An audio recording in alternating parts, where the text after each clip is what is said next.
నమస్కారం. వార్తలకు స్వాగతం. ముందుగా ముఖ్యాంశాలు. ఘనంగా సీఎం జగన్మోహన్ రెడ్డి జన్మదిన వేడుకలు.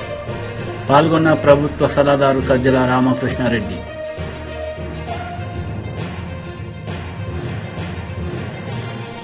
ఆరవ రోజు అసెంబ్లీ సమావేశాలు వాడివేడిగా, ఒకరిపై ఒకరు వాగ్వాదం.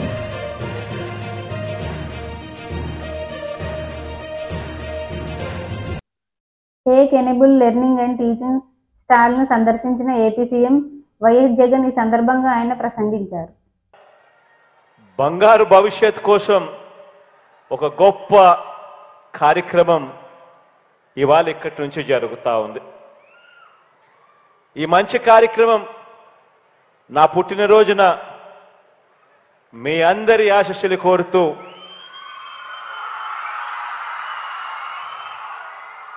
మీ అందరి చిక్కటి చిరునవ్వుల మధ్య, మీ అందరి ప్రేమానురాగాల మధ్య, ఇంతటి ఆప్యాయతల మధ్య జరుపుకోవడం దేవుడు నాకు ఇచ్చిన అదృష్టంగా భావిస్తా ఉన్నా. ఈరోజు ఈ కార్యక్రమానికి ఇక్కడికి వచ్చిన నా చిట్టి తల్లులు,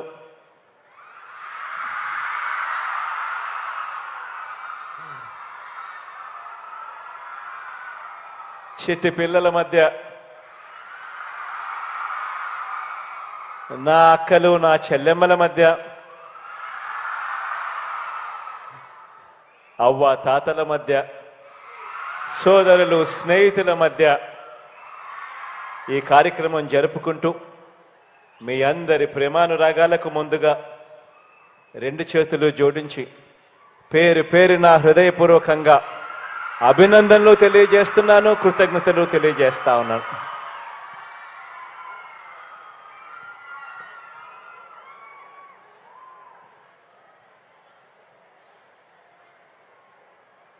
ఈరోజు ఇక్కడ నా ఎదుట ఉన్న ఈ పిల్లలంతా ఇక్కడే కాదు, రాష్ట్రంలో ఉన్న ప్రతి ఇంటా ఉన్న పిల్లలంతా, వీరే మన భవిష్యత్. వీరంతా కూడా మన వెలుగులు. వీరంతా మన తర్వాత కూడా, మనమంతా కూడా వెళ్ళిపోయిన తర్వాత కూడా మన రాష్ట్ర భవిష్యత్తును నిలపే మన భవిష్యత్, మన వారసులు వీరంతా.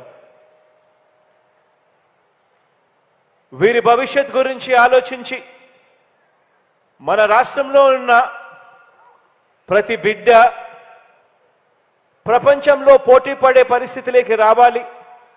ఆ పోటీలో మన పిల్లలు గెలవాలి అని ఆశిస్తూ, అని కోరుకుంటూ ఈ 55 నెలలు ప్రతి అడుగు కూడా అధికారంలోకి వచ్చిన వెంటనే ఈ 55 నెలలుగా ప్రతి అడుగు కూడా ఒక విప్లవాత్మక మార్పులు తీసుకొచ్చే దిశగా అడుగులు పడ్డాయి. అందులో భాగంగానే వరుసగా రెండవ ఏడాది ఈ రోజున గవర్నమెంట్ బడులలో చదువుతా ఉన్న 8వ తరగతి పిల్లలకు ఈరోజు ట్యాబులు ఇచ్చే కార్యక్రమం శ్రీకారం చుడతా ఉన్నాం.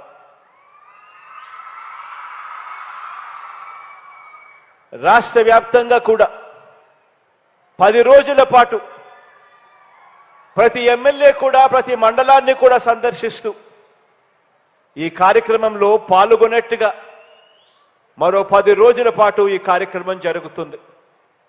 8వ తరగతి పిల్లలకు ట్యాబులు ఇచ్చే ఒక మంచి కార్యక్రమం 10 రోజుల పాటు కొనసాగుతుంది. ఈరోజు మనం ఇచ్చే ఈ ట్యాబులు కేవలం ట్యాబులు మాత్రమే కావు. ప్రతి చెల్లెమ్మకు ఒక మంచి అన్నగా,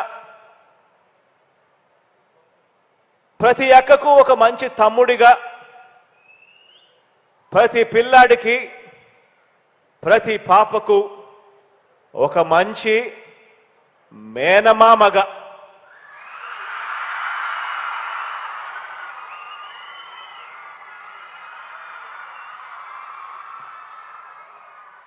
మన పిల్లల మీద,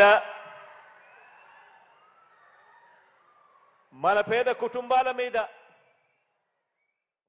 6వ రోజు అసెంబ్లీ సమావేశాలు వాడివేడిగా కొనసాగాయి. ఒకరిపై ఒకరు వాగ్వాదం ఆడారు. बातें करने के बाद छोटी बातें करते हुए बड़ी शर्म आती है, लेकिन अफसोस क्या करना पड़ता है कि पुराने शहर में हम से यूजी केबल, बंच केबल के लिए भी दरखास्त देते हैं तो वो केबल भी नहीं दिया जाता है। ट्रांसफार्मर एडिशनल होना है पुराने शहर में। पावर कट्स नहीं होंगे रियासत में, लेकिन पुराने शहर में बहुत मर्तबा पावर कट्स होते हैं और पावर कट्स की वजह यही है कि ट्रांसफार्मर्स पर लोड ज्यादा है और ट्रांसफार्मर्स की जो कैपेसिटी है 100 की है तो उसको बढ़ाना है। अगर 200 चेंज की है तो उसको बढ़ाना है। ये छोटे मोटे काम हुए नहीं, जिसकी वजह से। And one more thing sir, एफओसीज है। एफओसी मतलब सेंटर्स होते हैं जो जाते हैं, अटेंड करते हैं। We were requesting for more FOCs to be added on in Old City, but that also has not been address sir. I hope that this government would address our problem sir. एक मेरी constituency में चंद्रायन गुट्टे में एक area है जिसको supply city से नहीं आती है, इसको सप्लाई आती है तो गगन पहाड़ से, महेश्वरम से या कांटेदन से आती है। तो हमने बार बार मुतालबा किया कि सिटी लिमिट्स में इसको लाइए, लेकिन उसको नहीं लाया गया। 180 स्क्वायर mm केबल के लिए भी हमने दरखास्त की, लेकिन नहीं हुआ। मैं आपके जरिए हुकूमत से एक मुतालबा करना चाहता हूं कि पुराने शहर में बहुत जगहों पे तार लटक रहे हैं और लटकते हुए तारों को ऊंचा करने के लिए एक 500 पोल्स की जरूरत है पूरे पुराने शहर में। अगर वो भी कुछ नहीं कहा, मगर ये कोई तरीका नहीं है। स्पीकर सर,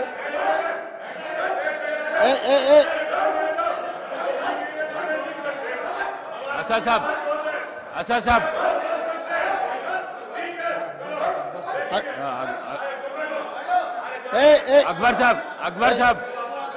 अकबर साहब, स्पीकर सर, बैठिए, आपको माइक देता हूं। स्पीकर सर, इतना नहीं sir, speaker sir,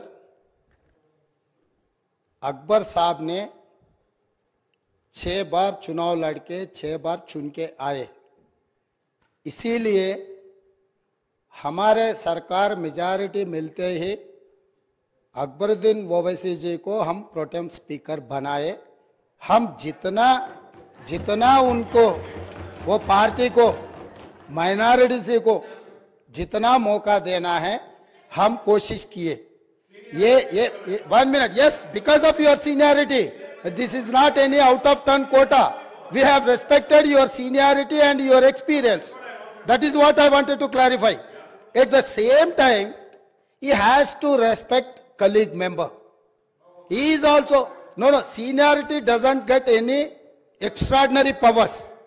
Seniority or juniority or first time or 10th time member, her member के लिए एक ही तरह के हक होते हैं। आपके अध्यक्ष में जितने भी 119 मेंबर से, हर मेंबर के लिए एक ही तरीका का यहां पर मौका मिलना चाहिए, एक्सप्रेस करने के लिए मौका देना चाहिए। अगर कोई नया मेंबर कुछ मुद्दा उठाए तो सीनियर मेंबर सब्र करके उनको जवाब दिए तो ठीक रहेंगे, तब वो कुछ सीखने के भी एक मौका मिलेंगे। क्योंकि ये सभा में 57 न्यू मेंबर्स चुनाव लड़के जीत के आए। जैसा अकबरुद्दीन ओवैसी साहब को लोग चुने, डॉक्टर कवंपल्ली सत्यनारायण को भी लोग चुन के यहां भेजे। किसी को बेइज्जती करने से अपना इज्जत बढ़ता बोल के कोई समझे तो बहुत अफसोस की बात है। ये ऐसा चर्चा यहाँ पर हम लोग सब दोस्त है, कलीग मेंबर्स है, एक को दूसरे अगर हम इज्जत दिए तो ही लोगों के सामने अपना इज्जत बढ़ेंगे, अपना एक्सपीरियंस के लिए भी एक शोभा देंगे। और तीसरी बात, speaker sir, I wanted to set right the records. जितने भी मेरे learner friend old city development के बारे में बहुत कुछ कहा, मैं अप्रिशिएट करता हूं, क्योंकि उनका रिकॉर्ड, उनका एक्सपीरियंस ये सभा में रखने के लिए उनको मौका मिले। आप माइक दिए, साहब ने ये मौका को अच्छा उनके डेवलपमेंट के बारे में बोले। मगर मैं एक बात बोलना चाहता हूं स्पीकर सर, ट्रांसमिशन लॉसेस जितना तरक्की किए वो सरकार में था, वो अलायंस पार्टनर है, वो सरकार से अलग नहीं है। बार बार यहीं से केसीआर साहब ने, वहां से हमारे मित्र अकबरुद्दीन ओवैसी साहब ने ये कहा, TRS Janasena PAC chairman Nadendla Manohar media సమావేశం నిర్వహించారు. ఈ సందర్భంగా పలు అంశాలపై ఆయన మాట్లాడారు. 1,33,000 పెన్షన్లు శాంక్షన్ చేసినట్టు, అందులో ఈ అమౌంట్ పేబుల్ ఎప్పుడంటే డిసెంబర్ 1వ తారీఖున 1,896 కోట్ల రూపాయలు. 1,800 కోట్ల రూపాయలు వీళ్ళు వివిధ కార్పొరేషన్ల ద్వారా ఈ పెన్షన్ అమౌంట్ని వాళ్ళ ఖాతాలో వేసేసామని చెప్పారు. అయ్యా మంత్రి గారు, మరి మీరు క్యాబినెట్లో కూర్చున్నప్పుడు మీరు చర్చించింది ఎంత, మీరు ఆమోదించింది ఎంత? 54,69,069 పెన్షన్. ఇది క్యాబినెట్ వీళ్ళు ఆమోదించింది. ఎంత మోసం చూడండి. అంటే ఇక్కడ రెండు చూడాలి, మనం రెండు కోణాల నుంచి చూడాలి ఖచ్చితంగా రాష్ట్ర ప్రజలు. ఒకటేంటంటే, అంటే అర్హత ఉన్న వ్యక్తులకి వీళ్ళు పెన్షన్ ఇవ్వకుండా ఆపేసి ఒక్క నెలలోనే, అంటే జనవరి మాసంలో ఇవ్వాల్సిన 3,000 రూపాయల పెన్షన్ల గురించి ప్రస్తావిస్తూ, నవంబర్లోనేమో మీరు 54 లక్షల పెన్షన్లు ఇచ్చామని చెప్పి మీరు క్యాబినెట్లో ఇచ్చిన నోట్ ఇది. కానీ బయటకు వచ్చి మంత్రి గారు ఏం చెప్పారు? 65,33,000 పెన్షన్లు ఇచ్చామని చెప్పారు. అంటే 10,64,712 మంది అర్హత కలిగిన లబ్ధిదారులకి మీరు మోసం చేసి, దగా చేసి, నెలకి 292 కోట్ల రూపాయలు గుట్కాయి స్వాహా. ఎక్కడ పోతుందో డబ్బు ఎవరికి అర్థం కావడం లేదు. వెల్ఫేర్ కార్పొరేషన్కి మీరు 1,800 కోట్ల రూపాయలు మీరు జమ చేసేసామని చెప్పారు. ఇంత మోసమా? అంటే నెలకి 292 కోట్ల రూపాయలు మీరు మోసం చేస్తే, ఈ ఒక్క క్యాలెండర్ ఇయర్లో, నేను ఫైనాన్షియల్ ఇయర్ కూడా చెప్పడం లేదు, ఈ 2023 సంవత్సరంలో మొత్తం వీళ్ళు చేసిన మోసం 3,513 కోట్ల రూపాయలు, 57,60,000 రూపాయలు. 3,513 crores 57,60,000 రూపీస్ ఈ ఒక్క సంవత్సరంలో. కొత్తగా పెంచిన 3,000 రూపాయల లెక్క తీసుకుంటే రాబోయే రోజుల్లో వీళ్ళేసిన ప్లాను 4,311 కోట్ల 35 లక్షల రూపాయలు, అవి కూడా గుట్కాయి స్వాహా. అంటే ఇంత విచిత్రంగా ప్రజల్ని మోసం చేసే విధంగా, ఏమాత్రం పేద ప్రజలు మన రాజ్యాంగబద్ధంగా ప్రభుత్వం పైన ఇచ్చిన బాధ్యత, ప్రజలకు ఇచ్చిన హక్కు మీరు ఉల్లంఘించడమే కాకుండా దుర్మార్గంగా మీరు ఈ లెక్కలు గారిడి మోసం చేసే విధంగా, నేను నాకు అన్నం చూసారా, గోరంత పని చేసి కొండంత పని చేసి అని చూపించుకునే. బీజేపీ లీడర్ గుడిసె దేవానంద్ ప్రెస్ మీట్ నిర్వహించారు. ఈ సందర్భంగా పలు అంశాలపై ఆయన మాట్లాడారు. స్టేట్ కన్వీనర్ ఆర్టీఏ చూస్తుంటాడు. మరి దీంట్లో భాగంగా ఈరోజు మా జాతీయ అధ్యక్షులు, మా భారతీయ జనతా పార్టీ రాష్ట్ర అధ్యక్షులు ఆదేశాల మేరకు, మేడం దగ్గుపాటి పురంధేశ్వరి ఆదేశాల మేరకు, మరి జనవరి 5వ తారీఖు మాదిగ మహాసభ యొక్క కార్యక్రమం పెద్ద ఎత్తున ఈ యొక్క విజయవాడలో పెడుతున్నాం. దీనికి ముఖ్య అతిథులుగా గౌరవనీయులు పెద్దలు భారతీయ జనతా పార్టీ ఎస్సీ మోర్చా అధ్యక్షులు లాల్ సింగ్ ఆర్య గారు, కేంద్ర మంత్రివర్యులు సాంఘిక సంక్షేమ సహాయ మంత్రులు నారాయణ స్వామి గారు, అదేవిధంగా జాతీయ పార్టీ ఎస్సీ మోర్చా ప్రధాన కార్యదర్శి సౌత్ ఇండియా అధ్యక్షులు సంబునాథ్ తొండియా గారు పాల్గొంటున్నారు. మరి రాష్ట్రంలో ఉండే భారతీయ జనతా పార్టీ ముఖ్య నేతలందరూ ఈ యొక్క బహిరంగ సభలో పాల్గొంటున్నారు. ముఖ్య ఉద్దేశం ఏమంటే, ఈ యొక్క నరేంద్ర మోడీ గారి యొక్క ఆధ్వర్యంలో అనేక వెనకబడిన కులాలకి ప్రాధాన్యత ఇస్తూ ఈరోజు దేశంలోనే ఆదర్శంగా ఉన్న తీరుని మనం ఒకసారి గమనిస్తే అబ్దుల్ కలాం నుండి రామ్నాథ్ కోవింద్ వరకు, అదేవిధంగా గిరిజన మహిళ అయిన ఈరోజు ముర్ము గారి యొక్క రాష్ట్రపతిని నియమించేంత వరకు అనేక కులాలకి మతాలకి ప్రాధాన్యత ఇచ్చి ఈరోజు ప్రత్యేకతను ఉన్న ఈ జాతీయ భావం కలిగిన నరేంద్ర మోడీ గారి నాయకత్వంలో నవంబర్ 11వ తేదీ హైదరాబాదులో మాదిగల విశ్వ సభకు ఏ విధంగా జన సందర్భంలో మన మోడీ గారు ఇచ్చిన ఏదైతే హామీ ఉందో వర్గీకరణ విషయాన్ని ఆ యొక్క విషయం మీద ఈరోజు ఆంధ్రప్రదేశ్లో మాదిగల్ని ఈ యొక్క ఆలోచన వాళ్ళ యొక్క ఆ ఇబ్బందుల్ని ఈరోజు దేశ ప్రధాని దగ్గరుండి చూశాడు కాబట్టి ఈరోజు ఈ యొక్క ఈ రాష్ట్రంలో ఉండే మాదిగల యొక్క ఆలోచనకు అనుగుణంగా ఈరోజు భారతీయ జనతా పార్టీ గత అనేక సంవత్సరాల నుంచి ముందుండి పోరాడుతున్న విధానాన్ని మీరు గమనించారు. దాంట్లో భాగంగానే మేము నవంబర్ 20వ తారీఖు ఎస్సీ మోర్చా ఆధ్వర్యంలో సంవిధాన గౌరవ పక్వాడా అనే ఒక కార్యక్రమం ద్వారా దాదాపు 640 మండలాల్లో బైక్ ర్యాలీల ద్వారా పాల్గొని జిల్లా హెడ్ క్వార్టర్లోన మండల హెడ్ క్వార్టర్లోన BRS leader Vinod Kumar media సమావేశం నిర్వహించారు. ఈ సందర్భంగా పలు అంశాలపై ఆయన మాట్లాడారు. అవి ఎంత గాల్లో ఊడిపడ్డాయా కరెంట్ ఉత్పత్తి కేంద్రాలు? నువ్వు ఉన్నప్పుడు 7,000 మీ కాంగ్రెస్ పార్టీ చివరి ముఖ్యమంత్రి కిరణ్ కుమార్ రెడ్డి గారు తెలంగాణ రాష్ట్రానికి అప్పచెప్పినప్పుడు 7,778 మెగావాట్లు, ఇవాళ 18,000 మెగావాట్లు ఉత్పత్తి అవుతున్నాయి. ఇంకొక 7,000 మెగావాట్లు ఒక సంవత్సరం లోపల ఉత్పత్తి కాబోతున్నాయి. ఇవి ఉత్తగా ఊడిపడతాయా? ఇలా కాళేశ్వరం ప్రాజెక్టు, అదేవిధంగా పాలమూరు ఎత్తిపోతల ప్రాజెక్టు, కాళేశ్వరమ గోదావరి నది పైన, కృష్ణా నది పైన పాలమూరు ఎత్తిపోతల ప్రాజెక్టు. అయితే మేము చెప్పినాం, మీరు నిర్మిస్తున్నటువంటి అన్నిటి కంప్లీట్ చేస్తాం మేము. అసలు వాటికే ఎక్కువ పైసలు మీరు సగంలో కట్టి వదిలిపెట్టినరు. మీరు కట్టినటువంటి ప్రాజెక్టులు తెలంగాణ రాష్ట్రం రాకముందు గోదావరి నది పైన ఒకే ఒక ప్రాజెక్ట్ ఉన్నది, ఎస్ఆర్ఎస్పి ప్రాజెక్టు. మీరు నిర్మాణం మొదలుపెట్టినరు శ్రీపాద ప్రాజెక్టు, అది కంప్లీట్ చేసాం మేము. ఇంకా 4-5 బ్యారేజీలు కట్టాం గోదావరి నది పైన. అన్నారం, సుందిల్లా, మేడిగడ్డ, తుపాకులగూడెం, దుమ్మగూడెం 5 కొత్తగా కట్టినాం గోదావరి నది పైన. కాదంటవా? ఇవాళ గౌరవెల్లి ప్రాజెక్టు 1.8 టీఎంసీ ఉంటే దాన్ని 8 టీఎంసీల కింద మార్చినాం.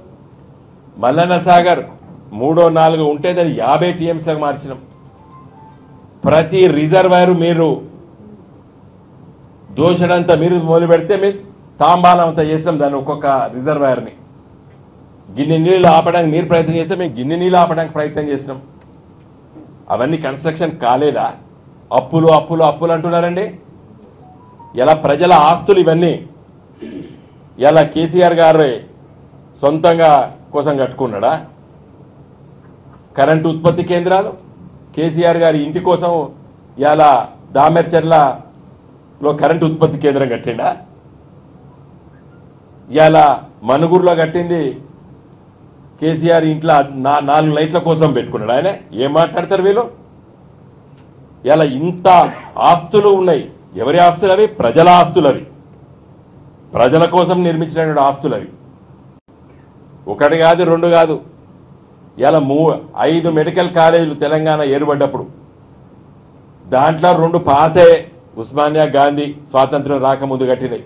ఈ 60 సంవత్సరాల కాంగ్రెస్ పార్టీ, తెలుగుదేశం పార్టీ, కేంద్రంలో బీజేపీ పార్టీ పరిపాలిస్తే తెలంగాణలో 65 ఏళ్లలో కట్టినై 3 మెడికల్ కాలేజీలు.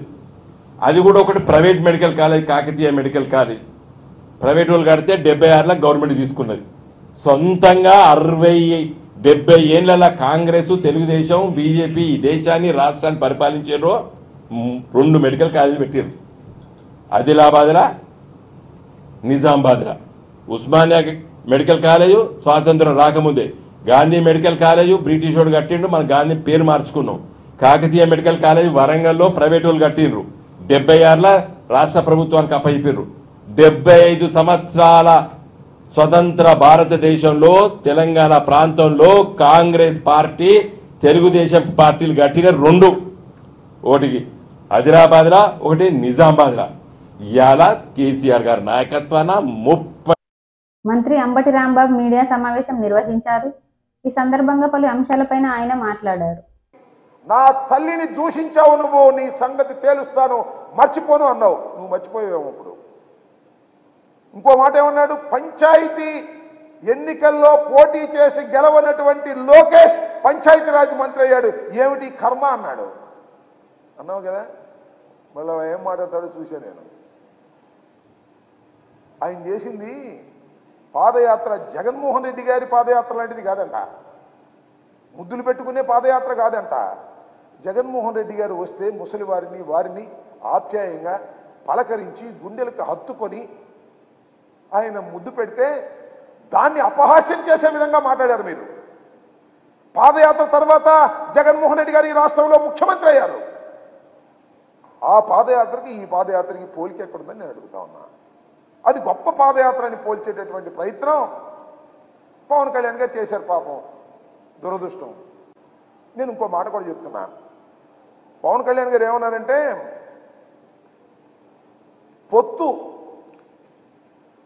నేను ఆల్రెడీ బీజేపీతో పొత్తులో ఉన్నాను, గుర్తుందనమాట, సంతోషం, ఆల్రెడీ పొత్తులో ఉన్నాను, నేను తెలుగుదేశంతో పొత్తులోకి వెళ్ళాను, మా ఇద్దరి పొత్తుని ఆశీర్వదించమని మేము అమిత్ షా గారిని అడిగాము అన్నారు. ఏమి లాజిక్ అయ్యేది నాకు అర్థం కాల, ఏమి అన్యాయం అయ్యా నాకు ఇది అర్థం కాల, ఏమి నైతికత అయ్యా పవన్ కళ్యాణ్ గారు నాకు అర్థం కాల. అర్థమైతే మీరైనా చెప్పండి. భారతీయ జనతా పార్టీ పొత్తులో ఉన్నాడు, భారతీయ జనతా పార్టీ పొత్తులో ఉండి తెలంగాణలో పోటీ చేసి తుక్కుతుక్కుగా ఓడిపోయాడు. ఇవాళ ఏమంటా అంటే, నేను తెలుగుదేశంలో పొత్తులో పెట్టుకున్నాను, మీరు ఆశీర్వదించమంటున్నాడు. అంటే అసలు పొత్తులో ఉన్నావా లేదా? నీకు అలవాటే లేదు. రాజకీయంగా ఒకరితో పొత్తులో ఉండి మరొకరితో రహస్యంగా సంసారం చేయడం నీకు రాజకీయంగా కాకపోయినా నీకు నిత్య జీవితంలో నీకు అలవాటే. అదే పద్ధతుల్లో ఇవాళ ఇక్కడ బంధం కొట్టుకోకుండా అక్కడికి వెళ్ళి వాళ్ళతో బంధం పెట్టుకొని ఈ బంధం వారిని ఆశీర్వదించమని అడిగేటటువంటి దిగజారుడు రాజకీయాలు చేస్తున్నటువంటి వ్యక్తి ఇవాళ పవన్ కళ్యాణ్ గారని ఈ సందర్భంగా నేను మనవి చేస్తున్నాను. అంతేకాదు, ఆ పవన్ కళ్యాణ్ గారి పక్కన ఉంటాడు కదా నాదెళ్ల మనోహర్ గారు, ఏమన్నాడు చూసారా? ఎప్పుడైతే చంద్రబాబు నాయుడు గారిని అరెస్ట్ చేశారో లోకేష్ బాబుని నాయకుడిని చేయాలని మేము ప్రయత్నం చేస్తున్నాం అన్నాడు. మీ బతుకు చెడ. మీ పార్టీ పుట్టింది లోకేష్ బాబుని బలోపేతం చేయడానికా అని అడుగుతా ఉన్నా.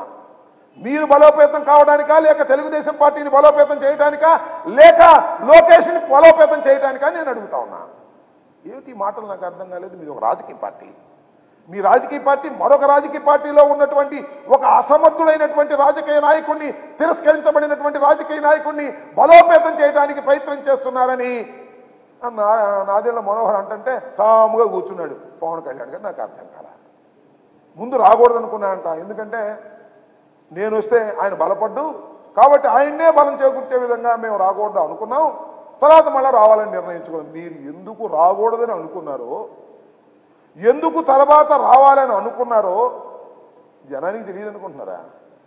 మీ ప్యాకేజీ డ్రామాలు ఎవరికి తెలియదు అనుకుంటున్నారా? చంద్రబాబు వెళ్ళి ఇంటికి వెళ్ళి బతిలాడి.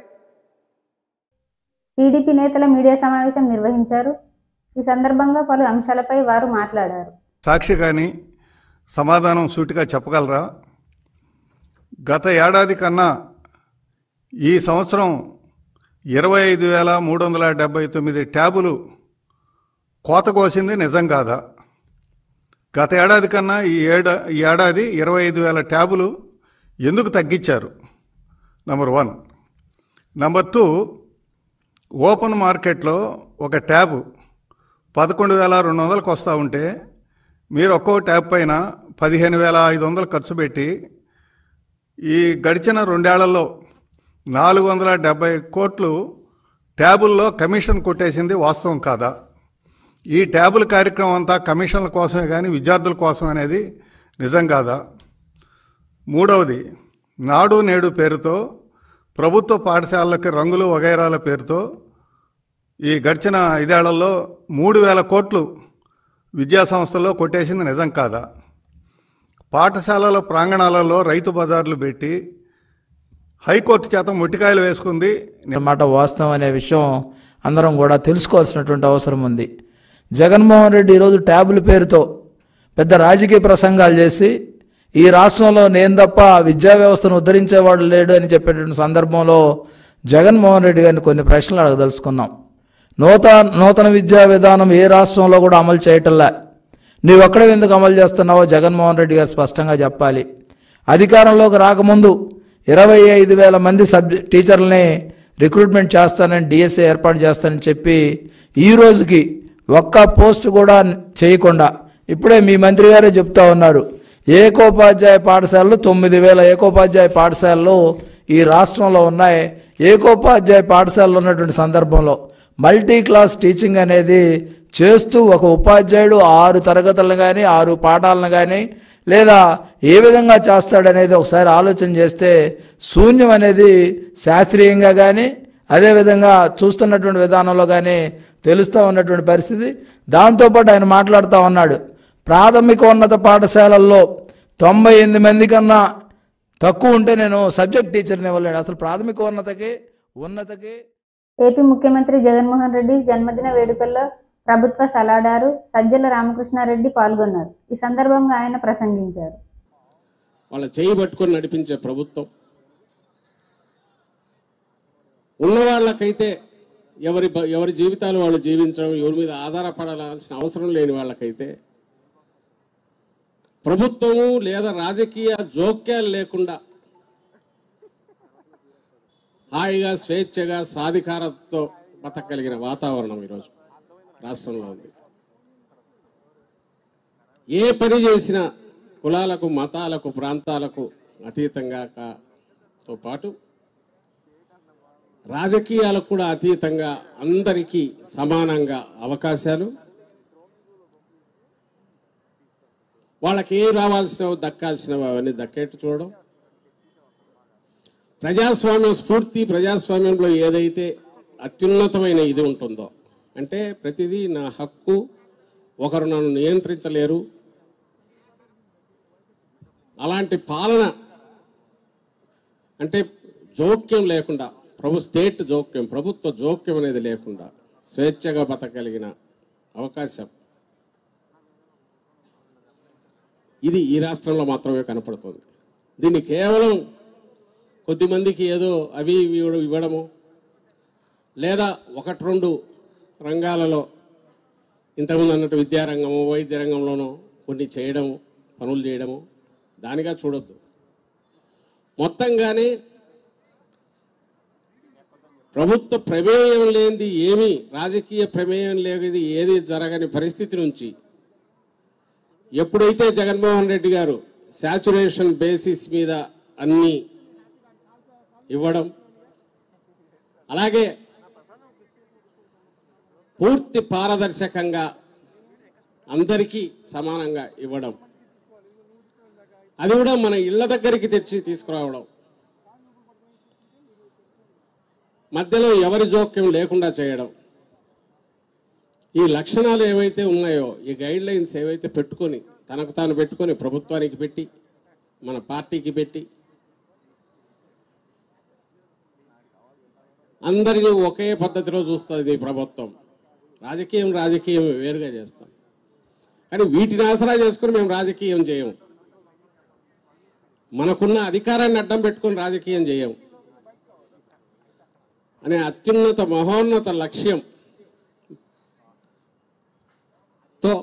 ఈరోజు ఆయన అడుగులు వేసి ఒక ధీమాగా మళ్ళీ మనలందరినీ ముందుకు నడిపిస్తున్నారు. రేపు 24 ఎన్నికలను ఫేస్ చేస్తున్నాం. ఇది ఎక్కడ కనపడదు, ఏ స్టేట్లో కూడా. వార్తలు ముగించే ముందు ముఖ్యాంశాలు మరోసారి. ఘనంగా సీఎం జగన్మోహన్ రెడ్డి జన్మదిన వేడుకలు.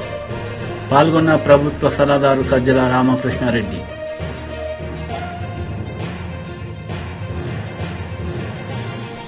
ఆరవ రోజు అసెంబ్లీ సమావేశాలు వాడివేడిగా, ఒకరిపై ఒకరు వాగ్వాదం.